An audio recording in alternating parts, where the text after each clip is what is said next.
আল্লাহ পাক বলেন তাতাজাফা জুনুবুহুম আনিল মাদাজি'i। ও যুবকেরা, ও আমার বান্দা, তোমার এই প্রচন্ড ঠান্ডার রাতের মধ্যে তোমার পিঠটা যদি বিছানায় না লাগে, তোমার পিঠটা যদি বিছানায় না লাগায়া ইয়াদউনা রাব্বাহুম, তোমার রবকে যদি তুমি ডাকো, তুমি গুনাহের থেকে যদি পরহেজ করে তোমার আল্লাহকে যদি তুমি ডাকতে পারো, কোন হালতের মধ্যে ডাকবা? তুমি শুয়া শুয়া ডাকবা নাকি? তুমি এমনি মন চাইতেছে ডাকবা নাকি? আল্লাহ পাক বলে এমনি ডাকলে হবে না। খাউফান ওয়া তামাআ, তোমার ভিতরে আমি আল্লাহর ভয় থাকতে হবে। আমার ভাইরা, আমার বন্ধুগণ, আল্লাহ পাকের ভয় আপনার ভিতরে থাকতে হবে।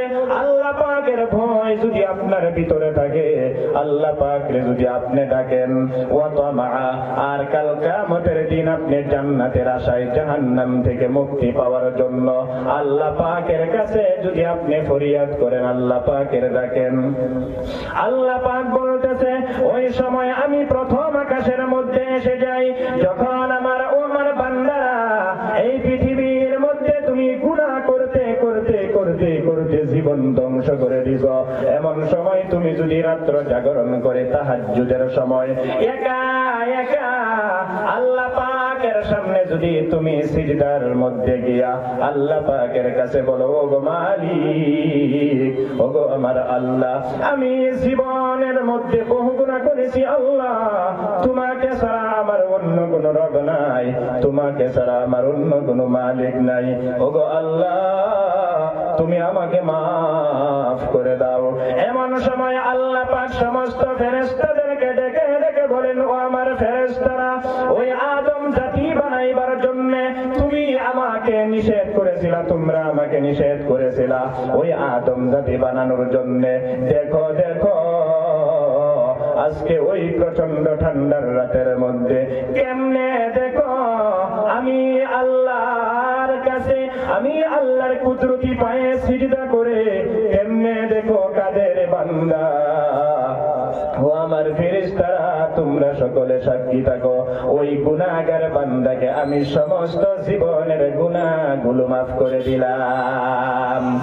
আরো জুড়ে আমার ভাইরা, আমার বন্ধুগণ, এই জন্য আপনার আমার নবীর সাহাবী তাকওয়ার কথা যখন জিজ্ঞাসা করেছে, তাকওয়ার কথা বলতে গিয়া হযরত উবাই ইবনে কাব বলে, এই পৃথিবীর মধ্যে যদি আপনি গুনাহ থেকে বাঁচতে পারেন, এই তাকওয়া আপনি অর্জন করে ফেলতে পারেন। আল্লাহর নবী, আপনার আমার তো জীবন গুনাহ করতে করতে বিরান হয়ে গেল, যেই নবীর আগের পিছর সমস্ত গুনাহ আল্লাহ পাক মাফ করে দিয়েছেন, ওই নবী আপনার আমার নবী আল্লাহ পাকের কাছে দোয়া করতেছে, আল্লাহুম্মা ইন্নী আসআলুকাল হুদা ওয়াত তুকা ওয়াল আফাফা ওয়াল গিনা। বলেন আল্লাহু আকবার। আল্লাহর নবী যার কোনো গুনাহ নাই,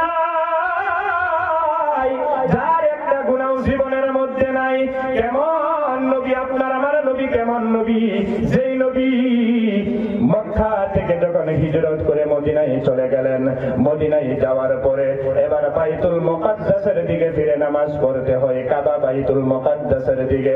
আল্লাহর নবী নামাজের মধ্যে দাঁড়াইয়া 2 রাকাত নামাজ পড়ে ফেলল বাইতুল মুকাদ্দাসের দিকে। এবার বারবার আকাশের দিকে তাকায়, আকাশের দিকে তাকায়, আকাশের দিকে যখন তাকায় আল্লাহ পাক কোরআনে কারীমের মধ্যে কথাটা কোট করে দিয়েছেন, বলে দিয়েছেন, বাদানা ওয়া তাকাল্লুবা ওয়াজহিকা ফিস সামা ফালানুওয়াল্লিয়ান্নাকা কিবলাতান তারদাহা ফাওয়াল্লি ওয়াজহাকা শাতরাল মাসজিদিল হারাম। জোরে বলেন আল্লাহু আকবার।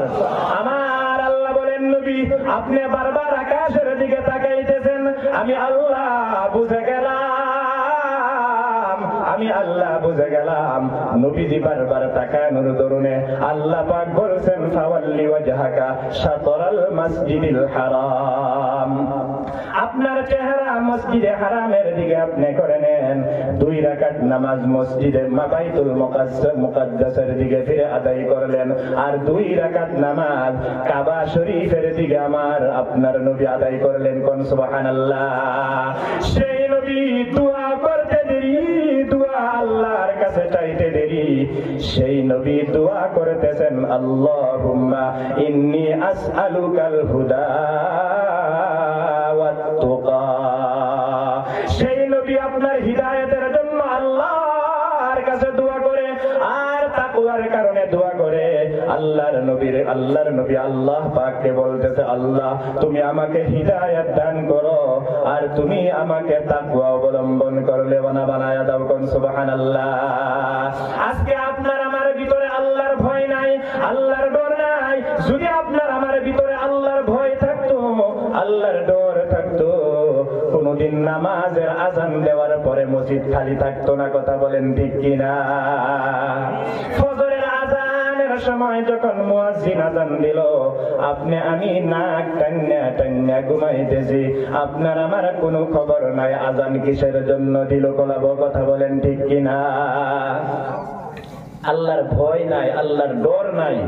যদি ডর থাকতো, ভয় থাকতো, এই জামানার মধ্যে কত মেহনত চলতেছে, কত মেহনত করতেছে, প্রত্যেকজন মানুষ আপনার আমার পিছনে মেহনত করতেছে। জুড়ে বলেন ঠিক কিনা? হোটেলের মধ্যে বসে রয়েছি, বিড়ি খাইতেছি, একজনে হাতের মধ্যে ধরছে, এক হাতে হাতও ধরছে, আর এক হাতে ফিডও ডলতেছে, ডলে কইতেছে ভাই যান মসজিদের মধ্যে অল্প সময় দিনের কথা শুনুন। কয় না নাই? জোরে কোন? সময় নাই, যাই যেতাম না। বিড়ি টানতেছে আর কইতেছে সময় নাই, যাইবার পাইতাম না। মাগরিবের সময় যান যে 2 মিনিট কথা শুনবেন দিনের, এমনি সময় আমনের আমার ভিতরে নাই। যেই লম্পট 50 বছর পর্যন্ত মসজিদের মাইকের আজান শুনছে, আজান শুনে একদিনও মসজিদের মধ্যে আইবার পাইছে না, এই লম্পট মারা গেলে আবার মসজিদের মধ্যে এলান করে তার জানাজার জন্য। এর মতো ব্যাক করলামই কাজ আছে। যেই মানুষটা 50 বছর আজান শোনার পরে মসজিদের মধ্যে আইবার তার সময় হয়েছে না, এই মানুষটাই মারা গেল, মসজিদের মধ্যে এলান হইতাছে অমুক মারা গেছে, জানাজার মধ্যে সবাই আও। আশ্চর্য লাগে আমার ভাইরা, আমার বন্ধুগণ। এই জন্য আল্লাহ পাকের ভয় আপনার আমার ভিতরে থাকতে হবে। কোরআনে কারীমের মধ্যে আল্লাহ পাক বলেন, ওয়া আম্মা মান খাফা মাকামা রাব্বিহি ওয়া নাহান নাফসা আনিল হাওয়া। আল্লাহ পাক বলেন, দুনিয়ার মধ্যে যদি কোনো মানুষ আমি আল্লাহর সামনে হাসরের ময়দানে, আমি আল্লাহর সামনে যে দণ্ডায়মান হতে হবে, তার হতে হবে, হিসাব দিতে হবে, এই কথা বিশ্বাস করে, এই কথার ভয় করে, আমি আল্লাহকে যদি ভয় করে, ওই বান্দাটা কোনো গুনাহের থেকে নিজের নফসকে বাঁচায়া চলতে পারে, নিজে গুনাহের থেকে বাঁচাইতে পারে। আল্লাহ পাক রব্বুল আলামিন ঘোষণা করতেছেন, ফা ইন্নাল জান্নাতা হিয়াল মাওয়া। চিল্লায়া বলেন সুবহানাল্লাহ। আমার আল্লাহ বলেছেন ওই বান্দার জন্য জান্নাতটা আমি তার জন্য ঠিকানা বানায়া দিলাম। আমার ভাইরা, আমার বন্ধুগণ, এই জন্য আজকে পৃথিবীর মধ্যে তাকওয়া অর্জন করতে হবে, গুনাহের থেকে বাঁচতে হবে। আজকে আপনি আমি ভাবতে পারি যে আল্লাহ আমি কত গুনাহ করলাম, তুমি কি মাফ করবানি? আমি কত গুনাহ করেছি, আল্লাহ কি মাফ করবনি?